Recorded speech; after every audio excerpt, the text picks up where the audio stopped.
What's the first sign a kid has terrible parents? Story 1. They form an unhealthy attachment to any authority figure and treat any kind adult as a parental figure or friend even when it isn't appropriate. It makes kids much more vulnerable to further abuse as they believe they're mature enough for a platonic relationship with grown adults, speaking from experience, unfortunately. Story 2. I don't know if it's the first sign, but I was teaching a small class of children, and one child in particular would speak very negatively of himself, as though someone in his life, like a parent, had said those things to him on many occasions and he'd internalized them. There was one day in particular he'd answered a question incorrectly and then proceeded to call himself stupid over and over. I reassured him he's not stupid, but you could tell by the look on this poor boy's face he believed he was. Story 3. Another behavior I've noticed is the art of becoming invisible to the child who tries their best not to be noticed, whether it be at home or in the school environment. They're usually the ones who never raise their hand to answer questions, even though they may know the answer, and they seldom initiate or join conversations. This tendency is not because they're naturally introverted, but rather because being unnoticed is their coping mechanism.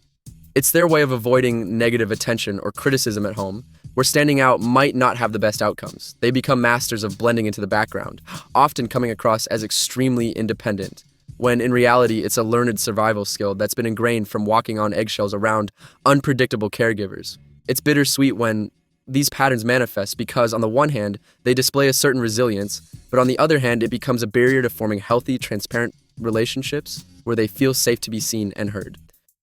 Story 4. The kid that can't attend anything outside of school hours. I'm not talking about the troublemakers either. I'm talking about high grades overachievers that never get invited, because everyone knows their parents will say no to the smallest inconveniences to their own plans, and their parents are highly discriminatory, the gentrified type, with snobbish parents. That kid's entire life is being run by their parents, and they have to comply with their entire existence and support as their kid is questioned by them. 100% chance that kid will have severely lacked social skills and have become a recluse later in life. Don't ask me how I know. Story 5. Answering as someone with terrible parents, grandparents, who I was also raised by for years of my life. When I lived with my grandparents, I was super obedient and didn't talk back to anyone. I was known as the nice and quiet kid who wasn't a problem for anyone. What was going on behind the scenes was that I'd get hit if I opposed my grandparents, so I learned that was a bad thing. With my mom, who is neglectful and puts her boyfriends over us. I don't respect her, I don't like her, so I don't care about what she wants, but I'm not dumb enough to be so rebellious that I'll do anything to jeopardize my future plans. I saw an example of talking back to teachers, and I can see where that would be the case, but it could also be something to look out for in someone who is overly obedient. Story 6. As a teacher, it can be hard to tell, but I would say a kid who is mean and says mean things you somehow know were said to him or her. I had a high school student once who pushed a teacher down the stairs. He was expelled, and 2 years later, he was in my classroom. He was interesting, creative, and pretty quiet, and then one day, he just picked up a chair and threw it out of a classroom window from the 3rd floor. The principal was out of the building, so I sat with him. He apologized and said he was just a bad kid and that his dad often used a belt on him and he deserved it. I reported suspected abuse to the principal and worked with him on the yearbook and other creative projects that year. Never had a problem with him again and often wonder how he's doing. He was a nice kid. Story 7. Parents need to give their children love, security, sustenance, and encouragement for them to thrive. We'll call them the Big Four.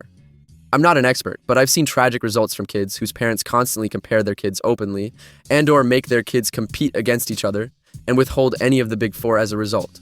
An example was the movie about a family involved in a professional sport. They showed the father openly rating his kids in order of his favorites, telling them the order constantly, and he based it on how they were progressing in that sport they were involved in. He thought it was motivation, number 1 at least. They withheld the Big Four based on how the child was following the dad's career expectations, bodybuilding, and even personal relationships. One family isn't definitive scientific proof, however. There were 3 suicides out of their 6 kids. Comparisons breed feelings of failure, especially when done at home, which should be their safe space. Parents should praise each child for their specific gifts and not compare them. God gives us all our own gifts, and it may not be even similar to what a sibling has. Children should be encouraged to find whatever it is that they love to do. For example, one sibling might be athletically gifted, and their sibling may be an intellectual or artistically gifted. Each gift is wonderful and shouldn't be compared even if they have similar talents. One gift is not better than the other. However, if they have a sports-crazy parent, the artistic child might be made to feel badly about themselves or the opposite. If the parents value artistic talents, the one gifted in sports might not feel valued. Parents have their own opportunity to fulfill their dreams and should not rely on their children to either fulfill the parents' dreams or to keep a marriage together or any other unrealistic expectations. Children are not born with indebtedness or a job to do. They can be thankful for opportunities given to them, but not in debt for them. Obviously, everyone has different financial abilities. I'm not talking about money, but doing your best to help your kids achieve their own goals. Story 8. At the middle school age, the tendency to shut down when they are corrected or receive a consequence at school is telling. A well-adjusted kid will get angry or upset with you, and some will even tell you what their parents will do if they find out, lose video games or phone or be grounded. They will also tell you not to call, and if you do, they will come in the next day mad at you and will usually tell you their consequences at home. Think, my mama yelled at me last night because of you. A kid with abusive, overly harsh parents will kind of just turn off and make themselves small. They don't bargain with you about calling home, and a lot of times they don't show up the next day. I rarely call home if I see that reaction. Only if it's a situation where I am told I have to, with failing grades or something. Story 9, I don't know about the first sign, but there's several concerning signs my teachers noticed when I was a child. I thought my teachers just really liked me. No, they felt pity and sadness. Elementary school, sleeping through lessons several days a week, dark circles under the eyes, desperately wants praise from teachers. Parents don't show up for conferences unless absolutely necessary. Parents drop kids off too early or pick up too late.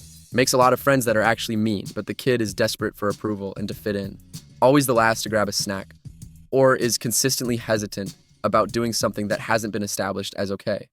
Teenagers, ask permission to shower or eat, is hesitant to ask for help, either withdrawn or always around other people. Is at after-school stuff more than other kids, sleeps through their classes. Always asks peers for rides. Parents are not involved. Scared to ask questions and takes a while to trust your intentions. Cynical. Try hard or not at all. Story 10. My dad was a religious fanatic. He inserted God and his teachings into every situation, and it has made me struggle with my own spirituality as an adult. Also being told I was overdramatic, or my feelings were ridiculous, and that at times I was too much. My brothers bullied me relentlessly, and I thought that's how men treated women, with disrespect. I ended up in very violent and abusive relationships for most of my life. After I had left the house, I told my dad about the extent of how my brothers mistreated me, and he was horrified. If only he had taken the time when I was a child to address the issues. After 10 years of marriage, I just now realized that my husband is also a bully and somewhat controlling, and it hurts to realize this after so long. My parents went out of their way to help complete strangers. That's what Jesus would do. And it put us in very perilous situations. They were always people-pleasing. My mom was a boy mom, but had me after my brothers, and I just never got to be a girl. Makeup was never something I got into, and it sucks. I had a very rudderless life and never stuck to hobbies, or even developed a work ethic. Now I'm 32 with a record, no job, and I've had numerous close calls with death. My brother is still living with them at 40 and has never even dated or been with a woman, scared to put himself out there. All of us had potential, but never lived up to them, nor were encouraged to do so. Growing up, I thought this was just a normal dynamic, that I had a great life with parents who were well off financially and still married. When I became a mom, it was then that I realized how emotionally neglected I was. My mom was critical of everyone and everything. It was how she made conversation. She would point out my weight often, even when I was under 100 pounds at 23. Talking about, what are you doing in the kitchen? You're just eating out of boredom. It made me be critical of myself and others. Worrying about image. We were never a living room family. My husband's family is big and struggles financially, but they love each other so much and even bring up issues to resolve them even if it's uncomfortable. I never got that. Everything was swept under the rug. I always thought siblings hated each other, that it was normal. I don't know how many times I fell out with my brothers and didn't talk for years. I have identity issues now. It's about $2,500 out of pocket for the therapy, and that's just not manageable. One day I'll have peace, that's what I keep telling myself, that I'm well adapted and have a beautiful son, and I'm truly grateful, but it is so tough, breaking those generational curses.